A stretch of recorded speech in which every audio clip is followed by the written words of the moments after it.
का ये एक प्रकार से आखिरी पैंतरा है, आखिरी उनका औजार है जिसका इस्तेमाल कर कर वो विपक्ष को दबाना चाहते हैं, हमें डराना चाहते हैं। देखिए, आप देख रहे हैं कि कैसे पिछले कई दिनों से लगातार ये चल रहा है। कल आपने देखा कि कुछ जर्नलिस्ट पर एक्शन लिया गया दिल्ली पुलिस द्वारा और कई एजेंसियों द्वारा। आज विपक्ष की एक बुलंद आवाज राज्यसभा में संजय सिंह, उन पर ईडी की रेड करा दी गई है। तो ऐसा लगता है कि एजेंसियों को सिर्फ कठपुतली बनाकर इस्तेमाल किया जा रहा है और राजनीति से प्रेरित है सारा एक्शन। ये आप भी समझते हैं, हम भी समझते हैं, देश की दुनिया की जनता भी समझती है। बहुत बहुत देखिए, इंडिया अलायंस जो बना है, जो गठबंधन बना है, ये सिर्फ चंद पार्टियों का गठबंधन नहीं है। ये भारत देश की 135 करोड़ जनता का गठबंधन है। इस इंडिया नामक गठबंधन में इस देश की सारी आबादी समा जाती है। 135 करोड़ लोग जिस मर्जी मजहब से, धर्म से, जात से, बिरादरी से, भाषा से, शैली से, जिस मर्जी आर्थिक बैकग्राउंड से आते हो, सब इसमें समा जाते हैं। और एक मजबूत दृढ़ संकल्प के साथ देश के लोगों ने इस गठबंधन को तैयार किया और संकल्प है इस देश को भाजपा से मुक्ति दिलाना, भाजपा को सत्ता से बेदखल करना और देश में एक नई व्यवस्था कायम करना जो इस देश को आगे बढ़ाए। आज कहीं ना कहीं उस इंडिया गठबंधन के डर से ही इस प्रकार के एक्शंस बीजेपी ले रही है, डरी हुई है, बौखलाई हुई है, घबराई हुई। तो इस वक्त की बड़ी खबर आपको बता दें, संजय सिंह को ईडी ने गिरफ्तार कर लिया है। कभी भी ईडी की टीम संजय सिंह को लेकर यहां से रवाना हो सकती है। लाइव तस्वीरें संजय सिंह के घर से हम आपको दिखा रहे हैं। विनय सिंह संजय सिंह के घर पे बने हुए हैं। वरुण सिन्हा न्यूज रूम से हमारे साथ बने हुए हैं। वरुण, आपकी तरफ मैं रुक कर ले, मैसेजिंग का खेल शुरू हो गया यहां पर, लेकिन इस बीच जो कांग्रेस नेता का बयान सामने आया है, उससे यह अंदाजा लगा सकते हैं कि इंडिया अलायंस फिलहाल आम आदमी पार्टी के साथ खड़ी हुई नजर आ रही है। इस मुद्दे को लेकर यह साफ तौर से कहा गया कि एजेंसियों का दुरुपयोग हो रहा है। देखिए, सुबह से जिस प्रकार से बयान आ रहे हैं, जब से संजय सिंह के घर पर ईडी पहुंची उसके बाद ही तमाम विपक्ष के बयान आने शुरू हुए। उसमें स्पष्ट तौर पे कहा गया कि एजेंसीज का मिसयूज हो रहा है, आखिर क्या वजह है पूछताछ करने की। सुबह सुबह पहुंच गए, बहुत सारी बातें ऐसे सामने निकल के सुबह सुबह आई जिससे लगा कि पूरा विपक्ष जो है वो एकजुट है इस पूरे मुद्दे पर। ऐसे में अब आप एक बात स्पष्ट तौर पर समझिए कि जो हालात है, जो परिस्थिति है, वो ये समझाने के लिए काफ़ी है कि अभी विपक्ष के लिए एक बड़ा मुद्दा है संजय सिंह की गिरफ्तारी। दूसरी तरफ अब सरकार को, खासकर जो दिल्ली सरकार है, उसको ये तय करना होगा कि आम आदमी पार्टी इस एजेंडे को किस तरीके से लेके जाती है। सेकंड बात ये रहेगी कि अब सीधे तौर पर संजय सिंह की गिरफ्तारी के बाद अब आम आदमी पार्टी के ऊपर भी सवाल उठाने शुरू कर देगा सरकार की तरफ से या बीजेपी की तरफ से इस मुद्दे पर कि कहीं ना कहीं ये पूरा इन्वॉल्वमेंट था।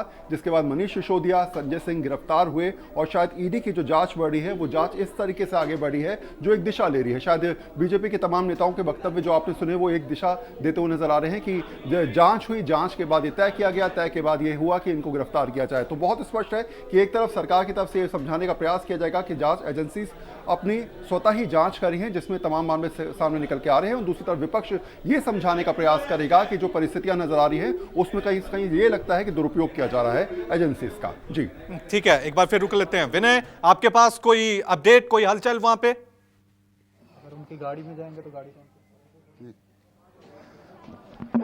और अभी देखिए, जो पुलिसकर्मी हैं वो कार्यकर्ताओं के साथ साथ मीडिया को भी वहां से हटाया जा रहा है। मीडिया ने अब एक रिक्वेस्ट की है कि एक दायरा बना दीजिए, एक बैरिकेड्स लगा दीजिए ताकि हम लोग कवर कर सकें, लेकिन जो लगातार मीडिया को, कार्यकर्ता को, देखिए ये सभी कार्यकर्ता हैं, इनको यहाँ से आप लोगों को हटा दिया गया वहां से हटाने की कोशिश की गई, लेकिन हम यहाँ पे खड़े हुए हैं और हम खड़े रहेंगे जब तक ये लोग अपनी कार्रवाई हमें डाइवर्ट करने की कोशिश कर रहे हैं। कभी बोल रहे हैं आगे चले जाएंगे। क्या कह रहे हैं आप? क्या कहते हैं? इस तरीके के कुत्सित मानसिकता के साथ विपक्ष पर हमला, आप अडानी को कब तक बचाएंगे? अपने मित्रों को अडानी के खिलाफ आदरणीय संजय सिंह जी ने बोल करके देश का जो लूट हो रहा था उसको खुलासा कर दिया, तो उस आवाज को बंद करने के लिए आप इस तरीके का कार्रवाई कर रहे हैं।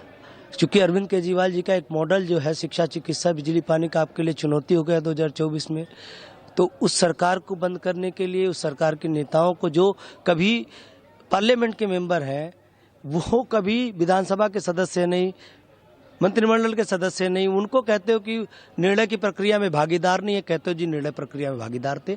तो कुछ भी आरोप लगा करके विपक्ष को आरोप लगा करके तानाशाहीपूर्ण तरीके से ईडी और सीबीआई का दुरुपयोग करके आप इस तरीके का काम कर रहे हैं। देश के लोग सड़क पर उतरने वाले हैं, घबराइए नहीं, मोदी जी 24 में आपका सफाया करेंगे। लेकिन जिस तरीके से आम आदमी पार्टी के सारे कद्दावर नेता एक एक करके सारे इस आरोप में घिरते जा रहे हैं, उस पर क्या कहें? आप ये बताइए, मैं पूछना चाहता हूं आज कि दिल्ली में दलाली का शराब बिकवा करके भारतीय जनता पार्टी दिल्ली पुलिस के माध्यम से इस स्वच्छ जो टैक्स का कलेक्शन हो रहा था, आ रहा था लोगों पर 2500 करोड़ रुपए से 10,000 करोड़ रुपए रेवेन्यू पहुंचना था।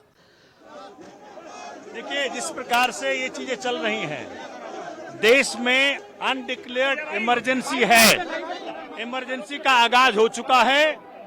भाजपा 2024 का चुनाव हार रही है, इंडिया की जीत हो रही है, उसी का फ्रस्ट्रेशन है ये। संजय सिंह जी के खिलाफ, सिसोदिया जी के खिलाफ एक धेले का सबूत नहीं, एक पैसे का मनी ट्रेल नहीं है। ये इकलौता केस है जहां ये देखा गया कि 4 आदमी को अरेस्ट कर लो और उसी में से एक को बोलो तू अप्रूवर बन जा, एन केन प्राकरण सबका नाम लेने लग और हम काम कर लेंगे।